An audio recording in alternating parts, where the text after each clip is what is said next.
மரியே வாழ்க, ஆண்டவர் உடனே ஆசீர் பெற்றவள் நீரே.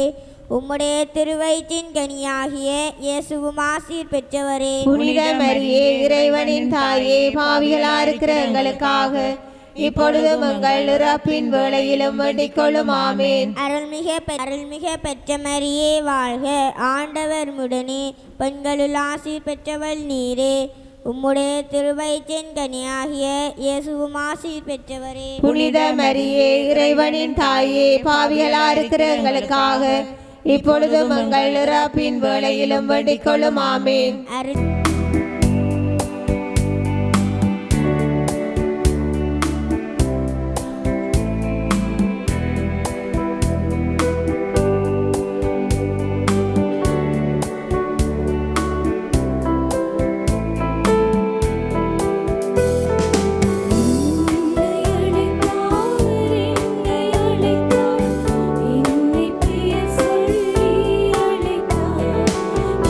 என்னை அழைத்தார்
ஆண்டவரது இரக்கத்தால் பூவுலகு நிறைந்துள்ளது. ஆண்டவரது வாக்கினால் வானங்கள் நிலை பெற்றுள்ளன. அல்லேலூயா. தந்தை மகன் தூய ஆவியின் பெயராலே நம் ஆண்டவராய் இயேசு கிறிஸ்துவின் அருளும் கடவுளின் அன்பும் தூய ஆவியின் நட்புறவும் உங்கள் அனைவரோடும் இருப்பதாக.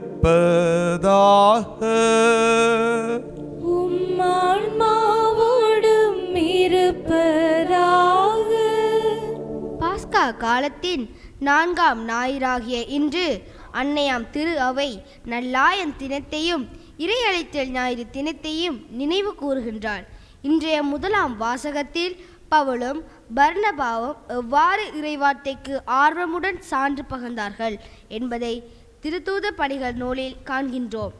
திருவெளிப்பாட்டு நூலிலிருந்து எடுக்கப்பட்ட 2ஆம் வாசகத்திலே புனித யோவான் அரியணை நடுவிலே இருக்கும் ஆட்டுக்குட்டி எவ்வாறு மக்களை வாழ்வளிக்கும் நீரூற்றுக்கு அழைத்து செல்கின்றார் என்பதை விவரிக்கின்றார். புனித யோவான் நற்செய்தியில் தன்னை சார்ந்த மந்தைகளுக்கு நிலை வாழ்வை அளிப்பதை இயேசு உறுதிப்படுத்துகின்றார். இச்சிந்தனைகளை மனதில் இருத்தியவர்களாக இறை மக்களாய் தம் வாழ்வினை அர்ப்பணித்துள்ள ஆயர்கள், குருக்கள் மற்றும் துறவியர்களுக்காகவும் குருத்துவ துறவர அளித்தலுக்காக வேண்டி தொடரும் திருப்பலியில் பக்தியுடன் பங்கேற்போம். இன்றைக்கு 2 விஷயங்கள். ஒன்று வந்து அழைத்தல் தினம், அடுத்து வந்து அன்னையர் தினம். அன்னையர் தினம். அன்னையர் இல்லாமல் அழைப்பங்களுக்கு இல்லை. தாய் தன் கருவிலே சுமந்து எங்களை இந்த உலகத்துக்கு கொடுத்தபடியினால தான் இன்றைக்கு நாங்கள் ஒரு குருவாக ஒரு அருட்சகோதரியாக வந்திருக்கின்றோம். இன்றைக்கு தான் பார்த்துருப்பீங்க, தாய்மாரெல்லாம் வந்து பூக்களை வைத்தார்கள். அனைவரும் தாய் தான். ஒரு குடும்பத்தில் இருக்கிற நாங்கள் நினைக்கக்கூடாது பிள்ளை பெற்றவர்கள் மட்டும்தான் தாய் என்று சொல்லி. அப்படி அல்ல. குடும்பத்தை காப்பவர்கள் அனைவரும் தாய் தான்.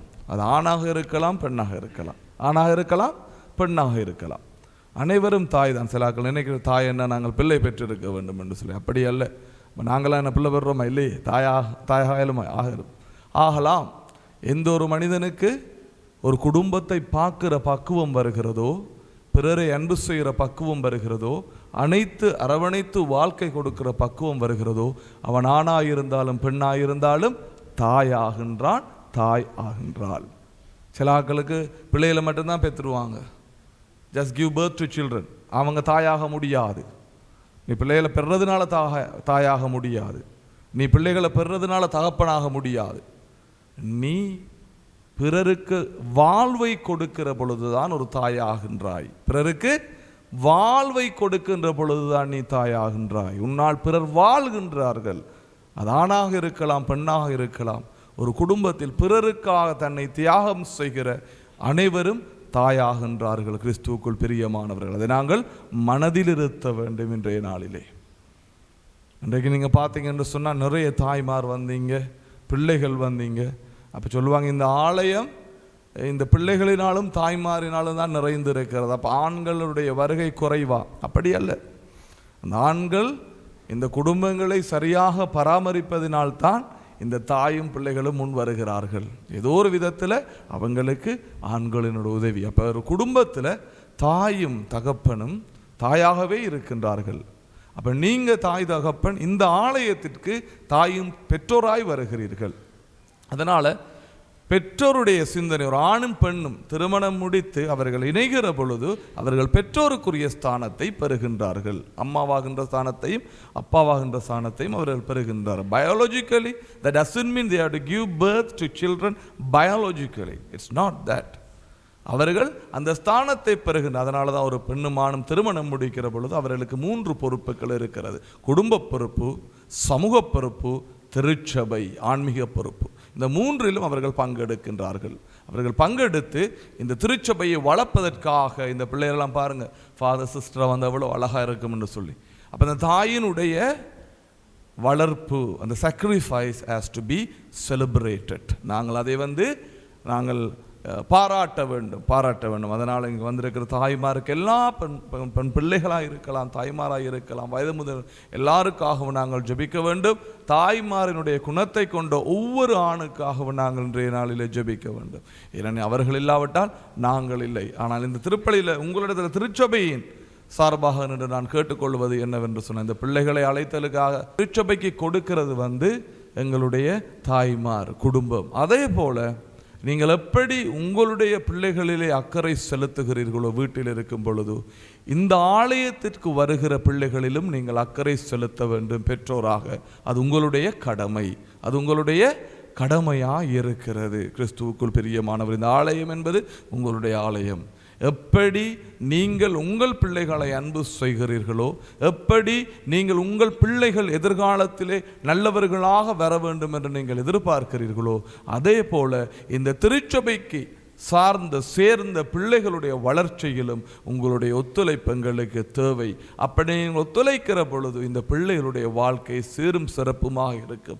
இந்த பிள்ளைகளுடைய வாழ்க்கை சீரும் சிறப்புமாக இருக்கிற நேரம் இந்த திருச்சபை சந்தோஷப்படுகிறது, இறைவன் சந்தோஷப்படுகிறார். எங்களுடைய வாழ்க்கையிலே திருச்சபை கடமைகள் சரியாக நிறைவேறுகின்றது. கிறிஸ்துவுக்குள் பிரியமானவர்களே, அதனால் இந்த சிந்தனைகளை நாங்கள் மனதிலே இருத்திக் கொள்வோம். நீங்கள் காட்டுற அந்த அன்பில் தான் ஒரு குருவும் ஒரு அருட்சகோதரும் உருவாகிறார்கள். அப்போ அந்த பிள்ளைகளுக்கு நாங்கள் காட்டும் அன்பின் மூலமாக, அன்பு மாத்திரமல்ல, டிசிப்ளின் இஸ் வெரி இம்பார்ட்டன்ட்.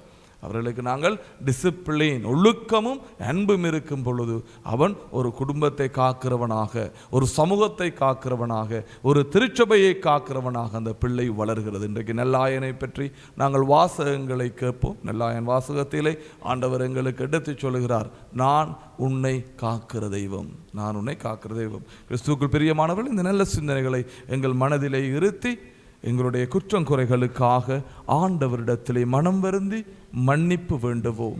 எல்லாம் வல்ல இறைவனிடமும் சகோதர சகோதரிகளே உங்களிடமும் நான் பாவியென ஏற்றுக்கொள்கின்றேன். ஏனெனில் என் சிந்தனையாலும் சொல்லாலும் செயலாலும் கடமையில் தவறியதாலும் பாவங்கள் பல செய்தேன். என் பாவமே, என் பாவமே, என் பெரும் பாவமே. ஆகையால் எப்போதும் கன்னியான புனித மரியாவையும் வானதூதர் புனிதர் அனைவரையும் சகோதர சகோதரிகளே உங்களையும் நம் இறைவனாகிய ஆண்டவரிடம் எனக்காக வேண்டிக் கொள்ள மன்றாடுகின்றேன். எல்லாம் வல்ல இறைவன் நம் மீது இரக்கம் வைத்து நம் பாவங்களை மன்னித்து நம்மை நிலை வாழ்வுக்கு அழைத்து செல்வாராக.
மன்றாடுவோமாக. என்றென்றும் உள்ள எல்லாம் வல்ல இறைவா, விண்ணவரின் மகிழ்ச்சியில் நாங்களும் பங்கு கொள்ள எங்களை அழைத்துச் செல்கின்றே. அதனால் நல்ல ஆயராகிய கிறிஸ்து துணிவோடு முன்னேறச் சென்றுள்ள இடத்திற்கு பணிவுள்ள மந்தையாகிய நாங்களும் வந்து சேர்வோமாக. உம்மோடு தூயாவியின் ஒன்றிப்பில் என்றென்றும் வாழ்ந்து ஆட்சி செய்கின்ற எங்கள் ஆண்டவர் இயேசு கிறிஸ்து வழியாக உம்மை மன்றாடுகின்றோம்.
முதலாம் வாசகம்.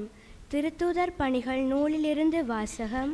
அதிகாரம் 13, திருவசனங்கள் 14 தொடக்கம் 52 முடிய. அவர்கள் பெருகையிலிருந்து புறப்பட்டு சென்று பிசிதியாவில் உள்ள அந்தியோக்கியாவை அடைந்தார்கள். ஓய்வு நாளன்று அவர்கள் தொழுகை கூடத்திற்கு சென்று அங்கு அமர்ந்திருந்தார்கள். தொழுகை கூட்டத்தில் இருந்தோர் கலைந்து சென்ற போது பல யூதர்களும் யூதம் தழுவி கடவுளை வழிபட்டவர்களும் பவுலையும் பர்னபாவையும் பின்தொடர்ந்தார்கள். இவ்விருவரும் அவர்களோடு பேசி கடவுளின் அருளில் நிலைத்திருக்கும்படி அவர்களை தூண்டினர். அடுத்து வந்த ஓய்வு நாளில் ஆண்டவரின் வார்த்தையை கேட்க ஏறக்குறைய நகரத்தார் அனைவரும் கூடி வந்தனர்.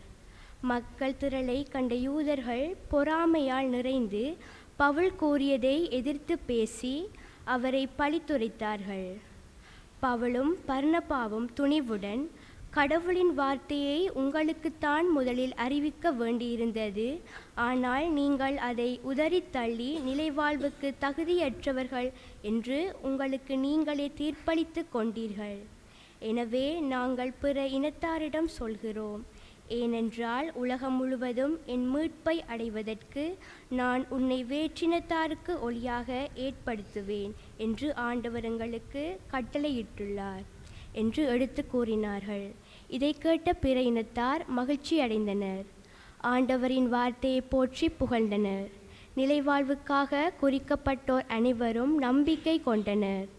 அப்பகுதியெங்கும் ஆண்டவரின் வார்த்தை பரவியது.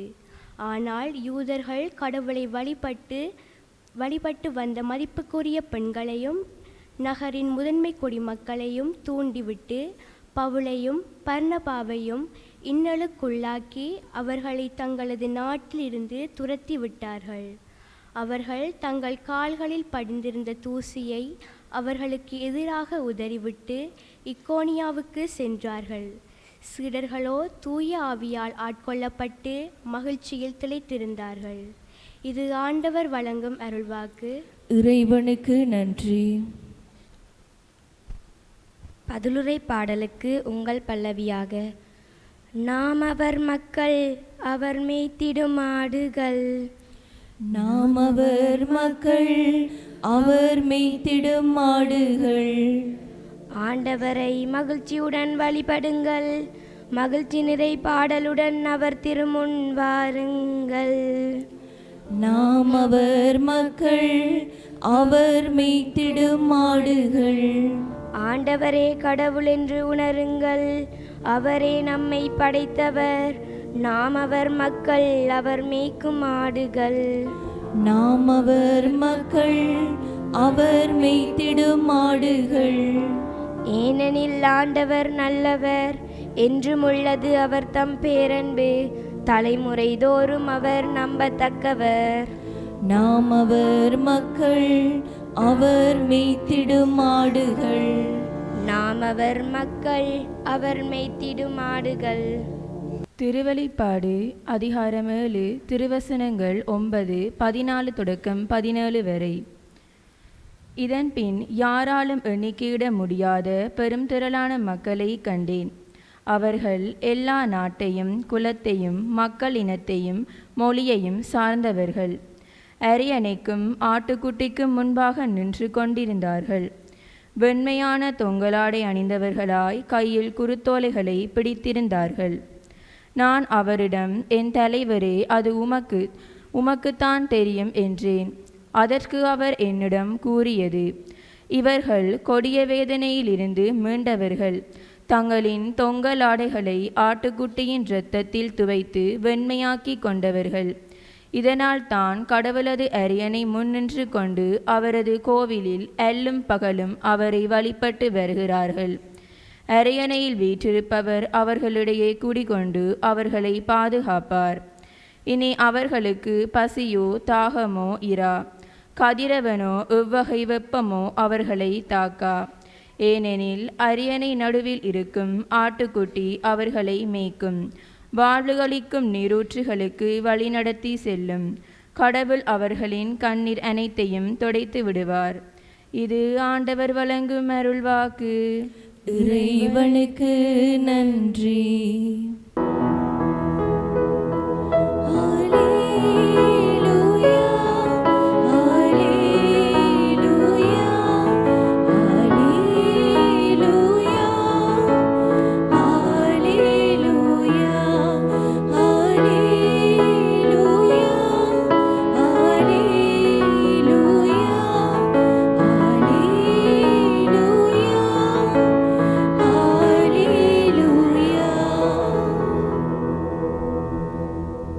ஆண்டவர் உங்களோடு இருப்பாராக, உம் ஆன்மாவோடும் இருப்பாராக.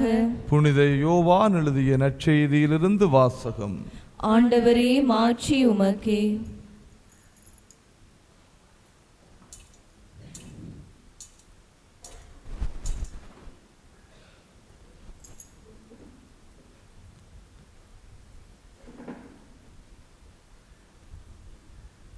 என் ஆடுகள் எனது குரலுக்கு செவிசாய்க்கின்றன, எனக்கும் அவற்றை தெரியும், அவையும் என்னை பின்தொடர்கின்றன. நான் அவற்றிற்கு நிலைவாழ்வை அளிக்கின்றேன், அவை என்றுமே அழியா. அவற்றை எனது கையிலிருந்து யாரும் பறித்து கொள்ள மாட்டார்கள். அவற்றை எனக்கு அளித்த என் தந்தை அனைவரையும் விட பெரியவர். அவற்றை என் தந்தையின் கையிலிருந்து யாரும் பறித்து கொள்ள இயலாது. நானும் தந்தையும் ஒன்றாயிருக்கின்றோம் என்றார். இது எமது ஆண்டவர் இயேசு கிறிஸ்து வழங்கும் நற்செய்தி. கிறிஸ்துவே, உமக்கு புகழ். கிறிஸ்துவுக்குள் பிரியமானவர்களே, இன்றைய நற்செய்தியானது நெல் ஆயனை பற்றி. நெல்லாயன் தன்னை பின்பற்றுகிற பிள்ளைகளை பற்றி அவருடைய கருத்தை நாங்கள் பார்க்கிற பொழுது இப்படியாய் அவர் சொல்லுகிறார். என் ஆடுகள் எனது குரலுக்கு செவி சாய்க்கின்றன, எனக்கும் அவற்றை தெரியும், அவையும் என்னை பின்தொடர்கின்றன இந்த வசனங்களை நாங்கள் பார்க்கிற பொழுது, என் ஆடுகள் எனக்கு செவி சாய்க்கின்றன. செவி சாய்ப்பது என்ற ஆங்கிலத்தில் நாங்கள் சொல்லுவது listening. they are listening to me. செவி சாய்க்கின்றன. அவற்றை எனக்கு தெரியும். அவற்றை எனக்கு தெரியும். என் ஆங்கிலத்தில் to know, to listen and to no. எனக்கு அவற்றை தெரியும். அவைகள் எனக்கு செவிசாய்க்கின்றன. they listen to me, I know them. நான் அவர்களை அறிவேன். அவைகள் என்னை பின்தொடர்கின்றன, டு ஃபாலோ. அவைகள் என்னை பின்தொடர்கின்றன. இந்த 3 வார்த்தைகளையும் மனதிலே வைத்துக் கொள்வோம் இன்றைய நாளிலே கிறிஸ்துவுக்குள் பிரியமானவர்களே. To listen and to know and to follow. செவிசாய்த்து அறிந்து கொண்டு பின்தொடர்வது. செவிசாய்த்து அறிந்து கொண்டு பின்தொடர்வது. அடுத்த பகுதியிலே நாங்கள் பார்க்கிற பொழுது அழகாய் சொல்லப்படுகிறது, அவர்கள் எனக்குரியவர்கள். ஆண்டவர் சொல்லுகிறார், அந்த நல்லாயன் என்ன சொல்லுகிறார்? அவர்கள் எனக்குரியவர்கள். அவர்களை நான் ஒரு போதும் விட்டு விட மாட்டேன், விட்டு விலகவும் மாட்டேன். கிறிஸ்துவுக்குள் பிரியமானவர்களே, இந்த கிறிஸ்தவ வாழ்க்கையில் முக்கியமான ஒரு படி ஆண்டவருக்கு செவி சாய்ப்பது. ஆண்டவருக்கு செவி சாய்ப்பது, அழைத்தல். அழைத்தலும் அப்படித்தான். ஆண்டவர் எங்களை அழைக்கிற பொழுது அவருக்கு நாங்கள் செவி சாய்க்க வேண்டும். இந்த ஆலயத்திற்கு நாங்கள் வருகிற பொழுது, இந்த ஆலயத்தில் நாங்கள் வருவதற்கான முதல் காரணம் இறைவனுக்கு செவி சாய்ப்பதற்காக. To listen to him. ஆண்டவர் எனக்கு என்ன சொல்லுகின்றார்?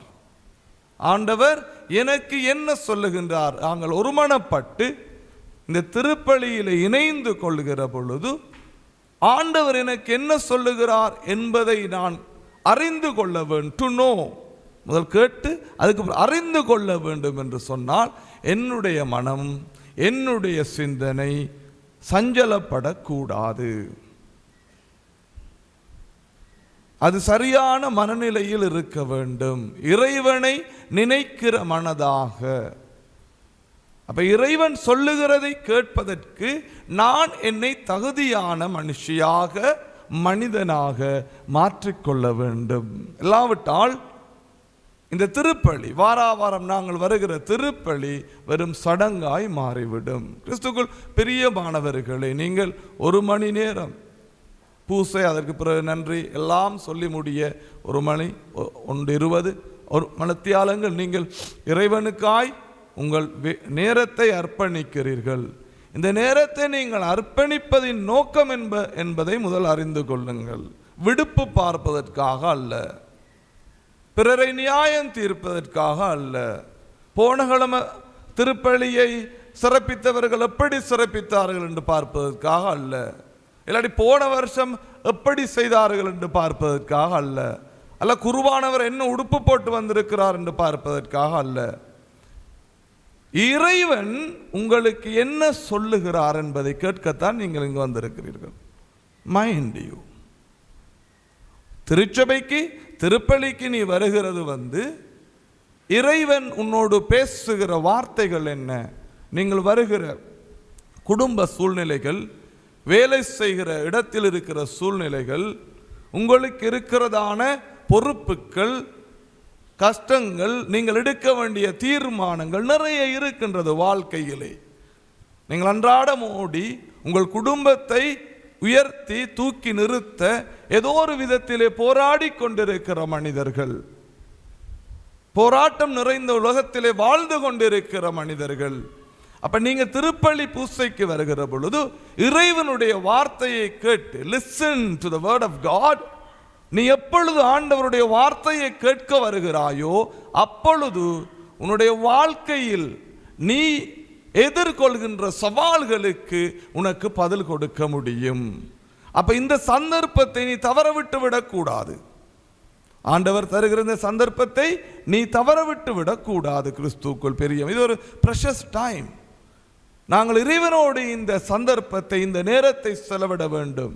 எங்கள் மனதை ஒருமைப்படுத்தி, ஆண்டவரே என்னுடைய வாழ்க்கையில் இப்படியான தேவைகள் இருக்கிறது, இப்படியான சந்தர்ப்பங்கள் இப்படியான முடிவுகளை நான் எடுக்க வேண்டும் என்று ஆண்டவரோடு நீ அவருடைய வார்த்தையை கேட்டு தியானித்து உன்னை ஒப்புக் கொடுக்கிற பொழுது, நீ இங்கிருந்து திரும்பி செல்கிற பொழுது அமைதியோடு செல்கின்றாய். உன் மனதை இறைவனுடைய சமாதானம் நிறைத்திருக்கும். இதைத்தான் சொல்றது, listen to the word of God. ஆண்டவருடைய வார்த்தைக்கு செவிமடு. அப்படி இல்லாவிட்டால் உன்னுடைய மனதிலே சஞ்சலம், உன்னுடைய சிந்தனையிலே சஞ்சலம், உனக்கு சரியாக சிந்திக்க தெரியவில்லை. நாங்கள் பிறரை நியாயம் தீர்த்து கொண்டு, பிறரை குறை பிடித்து கொண்டு, எந்த பிடிக்கலாம் என்ற சிந்தையோடு நாங்கள் ஆலயத்தில் உட்கார்ந்து இருக்கிற பொழுது நீ ஆண்டவரை விட்டு வெகு தொலைவாய் இருக்கிறாய். உனக்கும் ஆண்டவருக்கும் எந்த விதமான தொடர்பும் இல்லை. This is your time with the Lord. இது உன்னுடைய நேரம். மற்ற காரியங்களை செய்வதற்கு எங்களுக்கு நேரங்கள் கொடுக்கப்பட்டிருக்கிறது. நேற்று வந்து இந்த வளவெல்லாம் சுப்ர செய்தார்கள். அதுக்கு என்ன சொல்றது, சிரமதானம். அதை போல எங்களுக்கு பாரிஷ் கவுன்சில் மீட்டிங் இருக்கிறது, பரிபாரண சபை மீட்டிங் இருக்கிறது. அது மாதிரி எங்களுக்கு சில விடயங்களை ஆலோசிக்க, தீர்மானிக்க, கலந்துரையாட நேரங்கள் கொடுக்கப்பட்டிருக்கிறது திருச்சபையிலே. ஆனால் திருப்பலி பூசையானது முழுவதும் இறையேசுவுக்கு அர்ப்பணிக்கப்பட வேண்டிய நேரமாய் இருக்கிறது பிள்ளைகளே. அந்த நேரத்தை நாங்கள் இன்னொருவருக்கு கொடுக்கிற பொழுது, இன்னொரு சிந்தனைக்கு கொடுக்கிற பொழுது, இன்னொரு மனிதன் பேசுகிறதை கேட்கிற பொழுது அது சிலை வழிபாடாகின்றது. இன்றைக்கு பல பேருக்கு சிலை வழிபாடு என்றால் என்னென்று தெரியாது. அவங்க சுரூபத்தை வச்சு இல்லை. சிலை வழிபாடு என்றால் இறைவனுக்கு கொடுக்க வேண்டிய நேரத்தை நீ யாருக்காவது கொடுத்தால் அது சிலை வழிபாடாக கருதப்படுகிறது. கடவுளுக்கு கொடுக்க வேண்டிய நேரத்தை நீ யாருக்காவது கொடுத்தால், அது உன் தந்தையாக இருக்கலாம், ஒரு நிகழ்வாய் இருக்கலாம், உன் தாயாய் இருக்கலாம், அதை நீ பிறருக்கு கொடுக்கிற பொழுது அது சிலை வழிபாடு. ஏனெனில் இறைவன் இருக்க வேண்டிய இடத்தை நீ இன்னொரு செயலினாலோ பொருளினாலோ சிந்தனையினாலோ நிரப்புகிறாய். இதுதான் சிலை வழிபாடு உண்மையான. அப்ப இறைவனுக்கு கொடுக்க வேண்டிய நேரத்தை நீ பிற மனிதர்களுக்கும் பிற சிந்தனைகளுக்கும் பிற அலுவல்களுக்கும் நீ கொடுக்கிற நேரம் அது சிலை வழிபாடாய் இருக்கிறது. அப்ப ஆண்டவர் திருப்பலிகளை உன்னை அழைத்து அவருடைய வார்த்தைக்கு நீ செவிமடு என்று சொல்லுகிற பொழுது நாங்கள் அந்த வார்த்தைக்கு செவிமடுக்காவிட்டால் கிறிஸ்துவுக்குள் பிரியமான பிள்ளைகளே நாங்கள் சிலை வழிபாடு செய்கின்றோம். அப்படியே கேட்டுக்கொள்ளுங்க. முதலாவது, இந்த திருப்பலியில் மாத்திரமல்ல, எந்த திருப்பலிக்கு நீ வந்தாலும் அந்த பூசை திருப்பலி நேரம் உனக்கும் இறைவனுக்கும் இருக்கிறதான அந்த உறவு, அதை ஒரு நாளும் விட்டு கொடுத்துறாதீங்க. அந்த சந்தர்ப்பத்தில் இறைவனோடு உங்களை ஐக்கியப்படுத்திக் கொள்ளுங்கள். கிறிஸ்துவுக்குள் பிரியமானவர்களே, நீங்கள் இங்கிருந்து இந்த ஆலயத்திலிருந்து வீடு செல்லும் பொழுது உங்களுடைய இருதயங்கள் சமாதானத்தினால் நிறைந்திருக்க வேண்டும் என்பதுதான் என்னுடைய ஆசை. உனக்கு இருக்கிறதான குழப்பங்கள் தீர்ந்து போக வேண்டும். ஆண்டவரிடத்திலே உன்னை நீ முழுமையாக ஒப்பு கொடுத்து வீடு திரும்புகிற பிள்ளையாக, மகனாக, மகளாக இருக்க வேண்டுமே ஒழிய இங்கிருந்தும் நீ போகிற பொழுது முணுமுணுத்து கொண்டு பிறரை குறை கூறிக்கொண்டு புறுபுறுத்து கொண்டு போனால் நீ இறைவனு திருப்பலிக்கு வந்ததுக்கு அர்த்தமே இல்லை. அப்ப உனக்கும் இறைவனுக்கும் இருக்கிறதான உறவு, உனக்கும் அந்த நல்லாயனுக்கும் இருக்கிறதான உறவு எதிலே ஆரம்பிக்கிறது? அந்த இறைவன் சொல்லுகிற வார்த்தையை நீ கேட்கிற பொழுது, லிசன் டு ஹிம். அந்த வார்த்தையை கேட்டு நீ அவருடைய வார்த்தையை கேட்டு நடக்கிற பொழுது அவர் உன்னை அறிவார். ஆண்டவர் உன்னை அறிவார். இத்தாலியில் 2 வசனம் இருக்கிறது, 2 வார்த்தை, சப்பேரே டு கொனஷரே. டு சப்பேரே என்றா நீ சிந்தனையில் 2 விஷயம் சொல்லுவாங்க. இட்டாலியன்ஸ் வெரி, இந்த language very thick, very dense, very rich. சப்பேரே எனக்கு தெரியும் அவரை. டு நோ எனக்கு தெரியும்னா என்ன, சிந்தனை அளவில் அந்த மனுஷனை எனக்கு தெரியும். சிந்தனை அளவில் இப்போ எனக்கு தெரியும் யாராவது ஒரு பிஷப் எனக்கு தெரியும், ஆனால் பிஷப்புக்கு என்ன தெரியாது, அதான் பிரச்சனை. அதை சொல்லுவாங்க. அப்படி சொன்னால் சப்பேரே எனக்கு தெரியும். கொனோஷரே என்று சொன்னா இருதயத்தின் அளவிலே அறிந்து கொள்ளுதல். ஒரு மனிதனை தெரியும் என்று சொன்னா இட்டாலியன் சொல்லுவாங்க யோ கொனஸ்கோ, எனக்கு தெரியும், இதயபூர்வமாக எனக்கு இந்த மனிதனை தெரியும். இன்றைக்கு எங்களுக்கு ஆயரை தெரியும், ஆயருக்கங்களை தெரியுமா?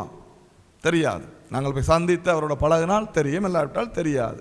ஆனால் நல்லாயன் எங்களுக்கு எப்படி சொல்லுகிறார் என்று சொன்னால், நான் என்னுடைய பிள்ளைகளை, என்னுடைய மந்தைகளை நான் அறிவேன், அவர்கள் என்னுடைய குரலுக்கு செவி சாய்க்கின்றார்கள். இன்றைக்கு நீங்க ஆண்டவரை அறிந்து கொள்வது ஒரு விதம், ஆண்டவருக்கு செவி சாய்ப்பது ஒரு விதம். ஆண்டவர் உங்களை அறிந்திருக்கிறாரா? That's what the point today. இவ்வளவு நாளும் எல்லாரும் கேட்பாங்க, ஆண்டவர் எங்களுக்கு தெரியும், ஆண்டவர் எங்களுக்கு தெரியும். ஆண்டவர் உனக்கு தெரியும், அதில் எந்த சந்தேகமும் இல்லை. யூ நோ ஜீசஸ், நீ இயேசுவை அறிந்திருக்கிறாய், ஆனால் இயேசுவுக்கு உன்னை தெரியுமா?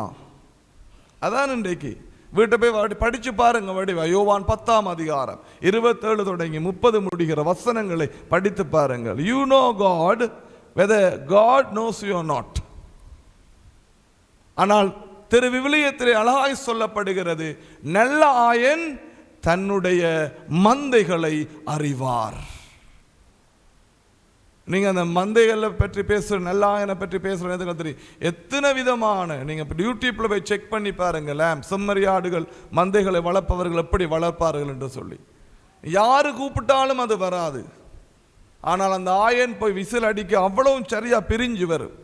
அந்த ஆயனுக்குரிய அனைத்து மந்தைகளும் பிரிந்து வரும். அந்த ஆயன் அவற்றை காக்கின்றார், அவைகள் அவரை பின்தொடர்கின்றன. கிறிஸ்துவுக்குள் பிரியமானவர்களே, இன்றைய சிந்தனைக்கு நாங்கள் எடுத்துக்கொள்வோம். நான் கடவுளை அறிந்திருக்கிறேன், கடவுள் என்னை அறிந்திருக்கிறாரா? நாங்க எங்களோட வாழ்க்கைய 24 மணித்தியாலத்தில் 23 மணித்தியால மற்றவர்களை பற்றி நினைத்தே நாங்கள் அப்படியே விட்டுருவோம். நமக்கண்டு நாங்கள் கொடுக்கிற டைம் மிகவும் சிறிது. அதை பார்த்து இதை பார்த்து அவனை பார்த்து இவளை பார்த்து எல்லாத்தையும் பார்த்து கடைசியாக அந்த நெகட்டிவ் ஃபீலிங்ஸோட நாங்கள் தூங்க போகிற நேரத்தில் நித்திர வராது. கிறிஸ்துவுக்குள் பிரியமான உன்னுடைய வாழ்க்கை உனக்கு கொடுக்கப்பட்டிருக்கிறதான கொடை. Don't make it as a dustbin. உன்னுடைய சிந்தனைகளையும் உன்னுடைய இருதயத்தையும் ஒரு குப்பை கூட தொட்டியாக மாத்தாத, ஒரு குப்பை தொட்டியாக மாத்தாத.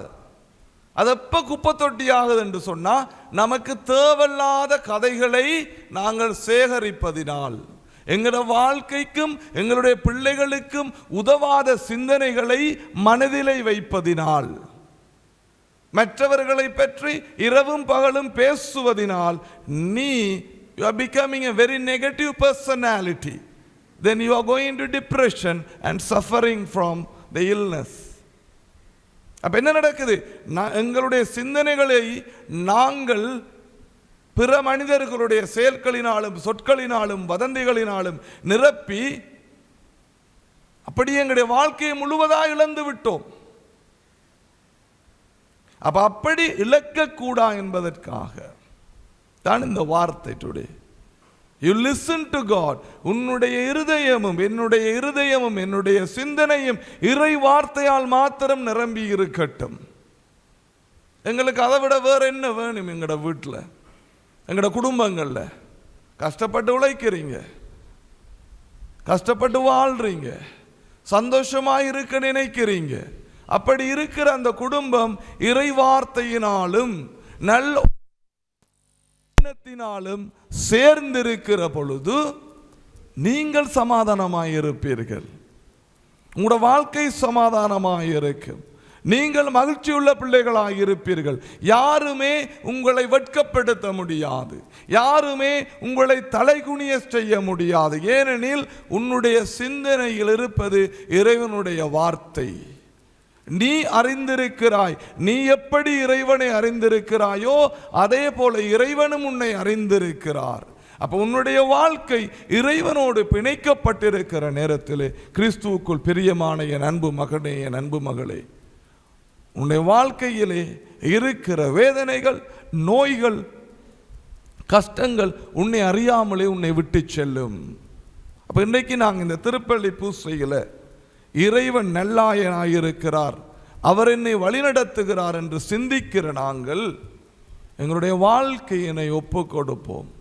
தொடர்ந்து வருகிற திருப்பலியில் நீங்கள் திவ்யனக்கண்ணை எடுத்து ஒரு கணம் ஆண்டவரிடத்தில் உங்களை ஒப்பு கொடுத்து ஜெபியுங்கள். கிறிஸ்துவுக்குள் பிரியமானவர்களே, இது இறைவனுக்காய் கொடுக்கப்பட்டிருக்கிற நேரம். இந்த நேரத்தில் உனக்கும் இறைவனுக்கும் இருக்கிற அந்த உறவு வளர வேண்டும். ஆண்டவர்கிட்ட கேளுங்க, ஆண்டவரே என் இருதயத்தை இருதயத்தை போல் ஆகச் செய்தருளும். அந்த வார்த்தை என்னிலே விழ வேண்டும். ஆண்டவரே, நான் உம்மை முழுமையாய் அறிந்து கொள்ள வேண்டும். நீர் என்னை அறிந்திருக்கிறீர் என்பதை நான் புரிந்து கொள்ள வேண்டும். இந்த உலகத்தில் எந்த மனுஷனாலும் எந்த மனுஷியாலும் எந்த பொருட்களினாலும் தர முடியாத அந்த சமாதானம், அந்த வாழ்க்கை உனக்கு இறைவனால மாத்திரம்தான் கொடுக்கப்படும், யாராலும் இல்லை. நாங்கள் எந்த அளவுக்கு பிறரை நியாயம் தீர்ப்பதாலோ என்னை நியாயப்படுத்துவதாலோ சரிபலை பார்ப்பதினாலோ அந்த சமாதானமும் அன்பும் அந்த அமைதியும் உன் இருதயத்தை நிரப்பாது. நீ ஒரு half baked personality, வெந்தும் வேதாத ஒரு வாழ்க்கையைத்தான் நீ வாழ்ந்து கொண்டிருப்பாயே ஒழிய உன்னுடைய இருதயம் சமாதானத்தினால் நிரம்பி இறை அன்புக்கு கொடுக்கப்படாவிட்டால் உன்னுடைய வாழ்க்கை இட்ஸ் ஓவர். நீ தவளையை போல, மலைக்கு கத்துற தவளையை போல கத்தி கத்தி கத்தி ஒரு நாளைக்கு நீயாகவே வெடிச்சு போவா. நீ வாழ்க்கையில அச்சீவ் பண்ணது ஒன்றுமே இருக்காது. அதனால கிறிஸ்துவுக்குள் பிரியமானவர்களே, உங்களுக்கு ஆயனாக இருக்கிறவர் ஆண்டவர் இயேசு கிறிஸ்துவாக இருக்கிறபடியினாலே அவருடைய செவி, அவருக்கு செவி சாயுங்கள். அவர் உங்களை அறிந்திருக்கிறார், அவரை பின்தொடருங்கள். உங்களுடைய வாழ்க்கையை ஆண்டவருக்கு ஒப்பு கொடுத்து சமாதானம் நிறைந்ததாக, சந்தோஷம் நிறைந்ததாக, முழுமையான வாழ்க்கையாக வாழுங்கள். ஆமேன். எங்களுடைய நம்பிக்கையை அறிக்கையிடுவோம். ஒரே கடவுளை நம்புகின்றேன், விண்ணகமும் யாவும் படைத்த எல்லாம் வல்ல தந்தையவரே, கடவுளின் ஒரே மகனாய் உதித்த ஒரே ஆண்டவர் இயேசு கிறிஸ்துவை நம்புகின்றேன். இவர் காலங்களுக்கெல்லாம் முன்பே தந்தையிடமிருந்து பிறந்தார். கடவுளினின்று கடவுளாக, ஒளியினின்று ஒளியாக, உண்மை கடவுளினின்று உண்மை கடவுளாக உதித்தவர். இவர் உதித்தவர், உண்டாக்கப்பட்டவர் அல்ல, தந்தையோடு ஒரே பொருளானவர். இவர் வழியாகவே யாவும் படைக்கப்பட்டன. மனிதர் நமக்காகவும் நம் மீட்புக்காகவும் விண்ணகம் இருந்து இறங்கினார். தூயாவியாள் கன்னிமரியாவிடம் உடலெடுத்து மனிதரானார். மேலும் நமக்காக போஞ்சு பிலாத்துவின் அதிகாரத்தில் சிலுவையில் அறையப்பட்டு பாடுபட்டு இறந்து அடக்கம் செய்யப்பட்டார். மறைநூல்களின்படி மூன்றாம் நாள் உயிர்த்தெழுந்தார். விண்ணகத்துக்கு எழுந்தருளி எல்லாம் வல்ல தந்தையின் வலப்பக்கம் வீற்றிருக்கின்றார். வாழ்வோரையும் இறந்தோரையும் தீர்ப்பிட மாட்சியுடன் மீண்டும் வர இருக்கின்றார். அவரது ஆட்சிக்கு முடிவிராது. தந்தையிடமிருந்தும் மகனிடமிருந்தும் புறப்படும் ஆண்டவரும் உயிரளிப்பவருமான தூய ஆவியாரை நம்புகின்றேன். இவர் தந்தையோடும் மகனோடும் ஒன்றாக ஆராதனையும் ஆட்சியும் பெறுகின்றார். இறைவாக்கினர்கள் வாயிலாக பேசியவர் இவரே. ஒரே புனித கத்தோலிக்க திருத்தூதர் வழிவரும் திரு அவையை நம்புகின்றேன். பாவ மன்னிப்புக்கான ஒரே திருமுழுக்கை ஏற்றுக்கொள்கின்றேன். இறந்தோரின் உயிர்ப்பையும் வரவிருக்கும் மறுலக வாழ்வையும் எதிர்பார்த்திருக்கின்றேன். ஆமென். கடவுளின் திரு அவைக்காக மன்றாடுவோம். திரு அவையில் பணிபுரியும் அனைத்து குருக்கள், துறவியர்கள் மற்றும் பொதுநிலையினர்கள் தூயாவியால் வழிநடத்தப்படவும், அவர்களின் பணியில் சிதறவுற்றவர்களையும் ஒதுக்கப்பட்டவர்களையும் சென்றடைய இறைவா உம்மை மன்றாடுகின்றோம். கெஞ்சோம். ஆண்டவரே எங்கள் மன்றாட்டை கேட்டருளும். நாட்டிற்காக மன்றாடுவோம். நாட்டு தலைவர்கள் அர்ப்பணிப்போடு மக்களின் நலனுக்காக உழைக்கவும் சமாதானத்திற்கூடிய நற்சமூகத்தை கட்டியெழுப்ப வரம் வேண்டி ஆண்டவரே உம்மை மன்றாடுகின்றோம். ஆண்டவரே எங்கள் மன்றாட்டை கேட்டருளும். இறை தலைவர்களுக்காக மன்றாடுவோம். நாளை தலைவர்களுக்கான இன்றைய சிறுவர்கள் நல்லாயிரான இயேசுவின் வாழ்வினால் தூண்டப்பட்டு அவர்களின் இறை அழைத்தலை உணர்த்த அதனை ஏற்றுக்கொள்ள வேண்டும் என்று இறைவா உம்மை மன்றாடுகின்றோம். ஆண்டவரே எங்கள் மன்றாட்டை கேட்டருளும். குருத்துவ வாழ்வை ஏற்று பயிற்சி பெறுவதற்காக மன்றாடுவோம். கிறிஸ்துவை முன்னுதாரணமாக கொண்டு அனுதினமும் தங்கள் வாழ்வில் வரும் சவால்களையும் சோதனைகளையும் வெற்றி கொண்டு துணிவுடன் வாழ்வில் முன்னோக்கி செல்ல வேண்டும் என்று ஆண்டவரே உம்மை மன்றாடுகின்றோம். ஆண்டவரே எங்கள் மன்றாட்டை கேட்டருளும். ஜூபிலி ஆண்டின் செயற்பாடுகளுக்காக மன்றாடுவோம். ஜூபிலி ஆண்டிலே திரு அவை எடுக்கின்ற முயற்சிகள் அனைத்தையும் வெற்றி பெறவும் இதனூடாக இறை மக்கள் நம்பிக்கையின் திருப்பயணிகளாக மாறிட வேண்டும் என்று ஆண்டவரே உம்மை மன்றாடுகின்றோம். ஆண்டவரே எங்கள் மன்றாட்டை கேட்டருளும். கண்களை மூடி எங்களுடைய குடும்பங்களை ஆண்டவரிடத்தில் ஒப்பு கொடுத்து நாங்கள் ஜெபிப்போம். கிறிஸ்துவுக்குள் பிரியமான என் அன்பு பிள்ளையே, என் அன்பு மகனே, என் அன்பு மகளே, உன்னுடைய வாழ்க்கை இறைவனுக்கு சொந்தமானதாக இருக்கிறது. உன்னுடைய வாழ்க்கையை ஆண்டவரிடத்தில் ஒப்பு கொடுத்து ஜெபி. உன்னுடைய வாழ்க்கை மாற வேண்டும். உன்னுடைய இருதயம் ஆண்டவருடைய மகிமையினால் நிறைந்திருக்க வேண்டும். அவருடைய அபிஷேகம் உன்னை நிறைக்க வேண்டும். இந்த இடத்திலிருந்து நீ வீடு செல்லுகிற பொழுது இறைவனுடைய வல்லமையை நீ கண்டுணர வேண்டும். உன்னுடைய வாழ்க்கை மாறியிருக்கிறதை நீ பார்க்க வேண்டும். முழுமையாய் உன்னை ஒப்பு கொடுத்து ஜெபிப்பாயா? ஒவ்வொரு தாய்க்காகவும் ஜெபிப்போம். குடும்பங்களை காக்கின்ற இந்த பெண்களை ஆண்டவர் ஆசீர்வதிப்பாராக. ஆசீர்வாதம் இவர்கள் மீது சம்பூர்ணமாய் கடந்து வரட்டும். ஒவ்வொரு குழந்தை பிள்ளைகளையும், இங்கு இருக்கிற பிள்ளைகளையும், இளைஞர் யுவதிகளையும் நாங்கள் இறைவன் பாதத்திலே வைத்து ஜெபிப்போம். இவர்கள் இறைவனுடைய வார்த்தைக்கு செவி கொடுத்து தங்களுடைய வார்த்தையை இறைவனுக்கு அர்ப்பணிப்பார்களாக.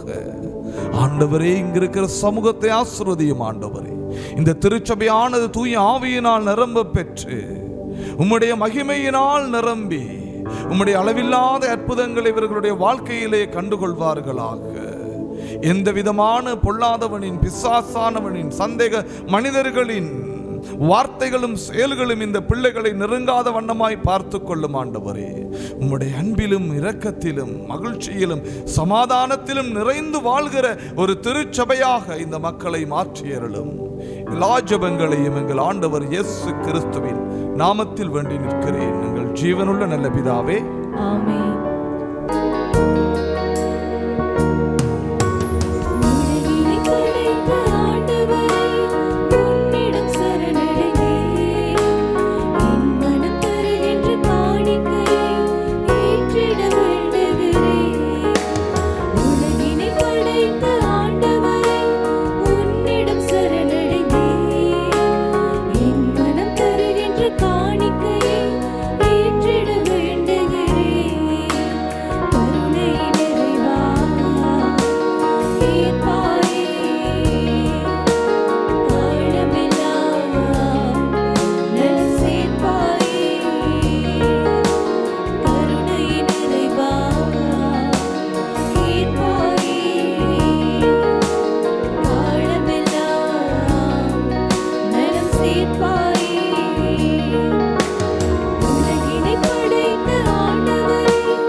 சகோதர சகோதரிகளே, என்னுடையதும் உங்களுடையதுமான இப்பலி எல்லாம் வல்ல தந்தையாக இறைவனுக்கு ஏற்றதாகும்படி மன்றாடுங்கள்.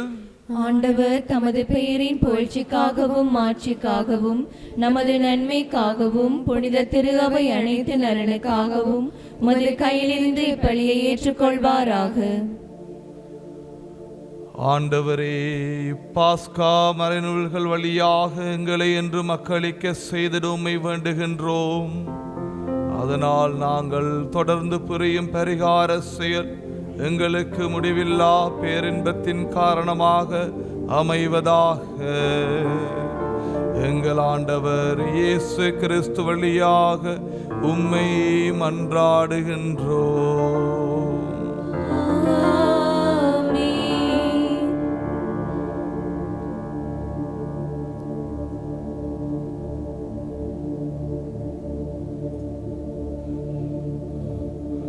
ஆண்டவர் உங்களோடு இருப்பாராக. உம்மான்மாவோடும் இருப்பாராக. இதயங்களை மேலே எழுப்புங்கள்.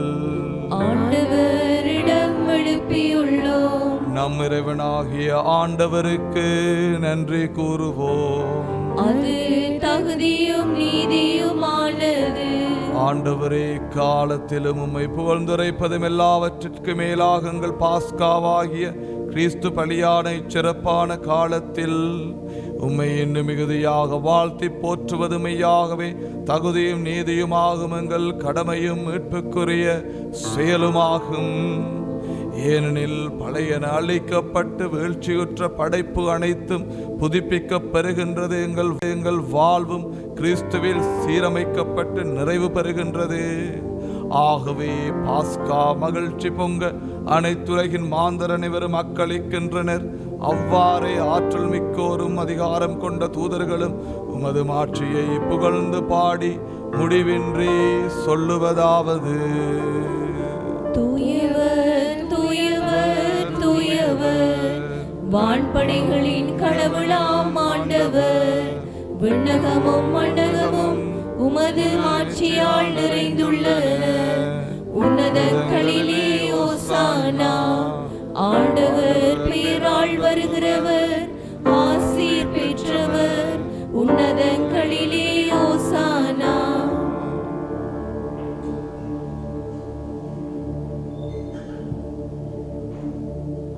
ஆண்டவரே, நீர் மெய்யாகவே தூயவர், தூய்மை அனைத்திற்கும் ஊற்று. ஆகவே உம்முடைய தூய ஆவியை பொழிந்து இக்காணிக்கைகளை தூய்மைப்படுத்த உம்மை வேண்டுகின்றோம். இவ்வாறு எங்கள் ஆண்டவர் இயேசு கிறிஸ்துவின் உடலும் இரத்தமுமாக எங்களுக்கு இவை மாறுவனவாக. அவர் பாடுபட உளம் கனிந்து தம்மை கையளித்த போது அப்பத்தை எடுத்து நன்றி செலுத்தி அதை பெற்று தம் சீடர்களுக்கு அளித்து கூறியதாவது: அனைவரும் இதிலிருந்து பெற்று உண்ணுங்கள், ஏனெனில் இது உங்களுக்காக கையளிக்கப்படும் என் உடல்.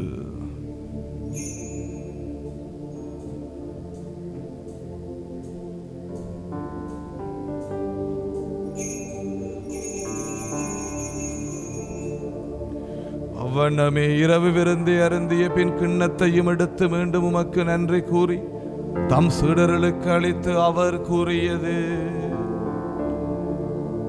அனைவரும் இதிலிருந்து பெற்று பருகுங்கள், ஏனெனில் இது புதிய நிலையான உடன்படிக்கைக்குரிய என் இரத்தத்தின் கிண்ணம். இது பாவ மன்னிப்புக்கென்று உங்களுக்காகவும் பலருக்காகவும் சிந்தப்படும். இதை என் நினைவாக செய்யுங்கள்.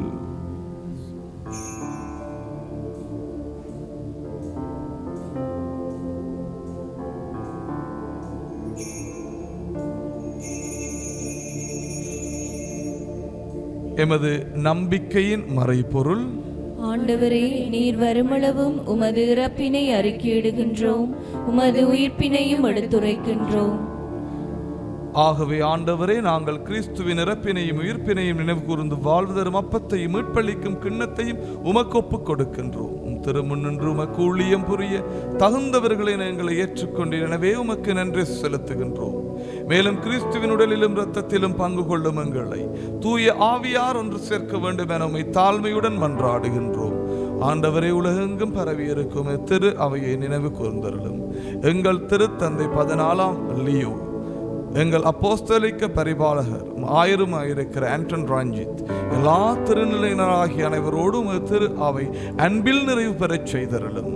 மேலும் உயிர்த்தலும் எதிர்நோக்குடன் துயில் கொள்ளும் எங்கள் சகோதர சகோதரிகளையும் இறந்தோர் அனைவரையும் இரக்கத்துடன் நினைவு கூறும் திருமுக ஒளியினுள் ஏற்றருளும். எங்கள் அனைவர் மீதும் இரக்கமாயிரும். கடவுளின் கன்னித்தாயான புனித மரியா, அவருடைய கணவரான புனித யோசேப்பு, புனித திருத்துதர்கள், இவ்வுலகில் உமக்கு உகந்தவராயிருந்தோராகிய புனிதர் அனைவருடனும் நாங்கள் நிலை வாழ்வில் பங்கு கொள்ளும் தகுதி பெற்று உம் திருமகன் இயேசு கிறிஸ்து வழியாக உம்மை புகழ்ந்தேத்தும் வரமருள உம்மை மன்றாடுகின்றோம்.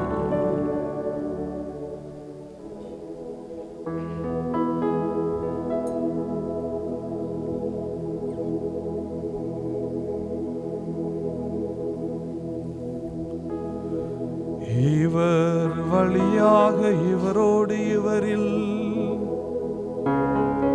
எல்லாம் வல்ல இறைவனாகிய தந்தையே,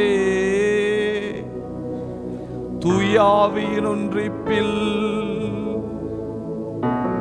எல்லா புகழும் மாற்றியும் என்றென்றும் உமக்கு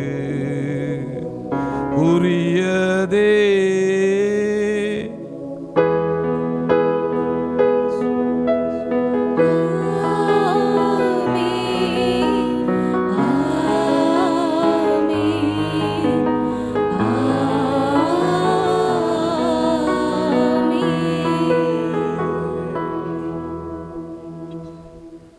எமது ஆண்டவர் இயேசு கிறிஸ்து கற்பித்த சபத்தினை துணிந்து சொல்வோம்.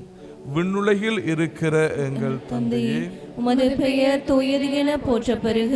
உமது ஆட்சி வருக.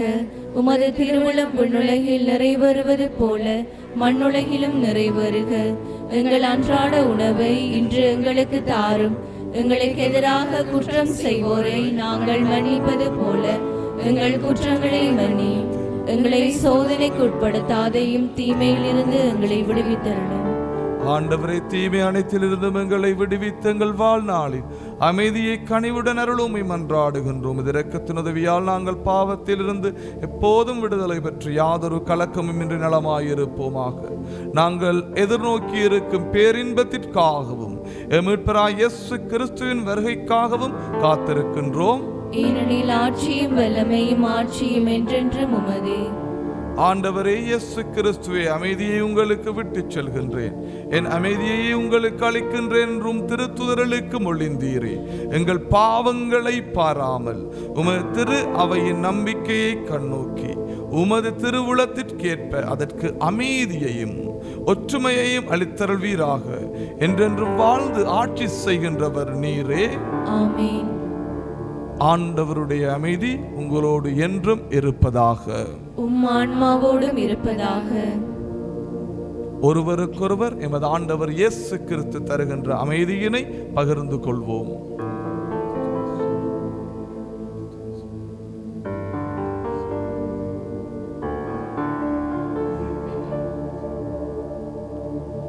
உலகின் பாவங்களை போக்கும் இறைவனின் செம்மறியே, எங்கள் மேலிரக்கமாயிரும்.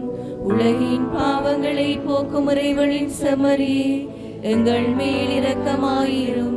உலகின் பாவங்களை போக்கும் இறைவனின் செம்மறியே, எங்களுக்கு அமைதியை அளித்தருளும்.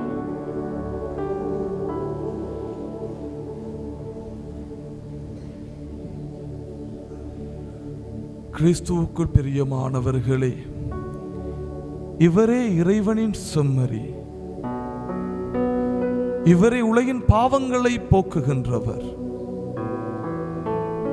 இச்செம்மறியின் விருந்துக்கு அழைக்க பெற்ற நாம் பேறு பெற்றோர். ஆண்டவரே, நீர் என் இல்லத்தில் எழுந்தருள நான் தகுதியற்றவள். ஆனால் ஒரு வார்த்தை மட்டும் சொல்லியருளும், எனது ஆன்மா நிலமடையும்.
அழைத்தலுக்கான செபம்.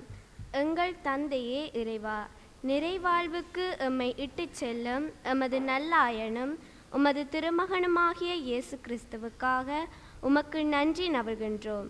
திருமுழுக்கின் வழியாக இயேசுவின் பணியை தொடர நாம் பெயர் சொல்லி அழைக்கப்பட்டிருக்கின்றோம். தாராள தன்மையுடன் பதிலளிக்கவும் எமக்கு உமது அருளை தாரும்.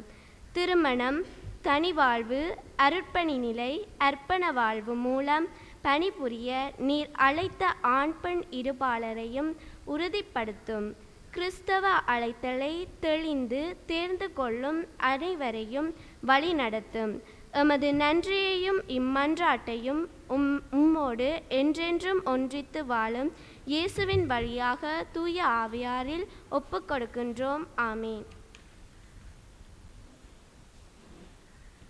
ஆண்டவருக்கு நன்றி கூறி மன்றாடுவோம்.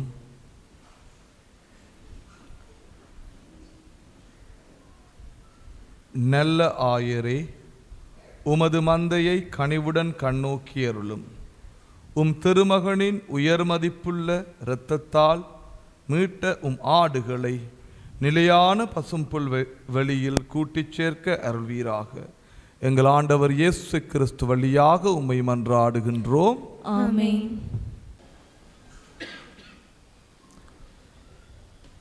ஆண்டவர் உங்களோடு இருப்பாராக, ஆன்மாவோடும் இருப்பாராக. எல்லாம் வல்ல இறைவன் பிதா, சுதன், தூய ஆவியானவர் உங்களை ஆசிர்வதிப்பாராக. ஆமென்.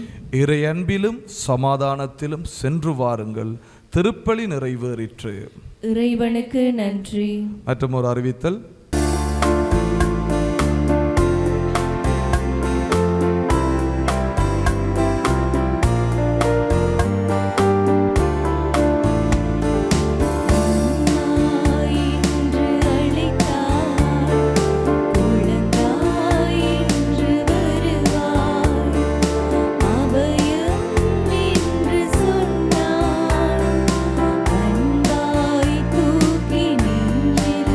வைத்து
கொல்லிமேடையில் புத்தம்புது நிகழ்ச்சிகளை உடனுக்குடன் பார்த்து மகிழ எமது ஃபேஸ்புக் மற்றும் யூடியூப் பக்கத்தை லைக் செய்யுங்கள்.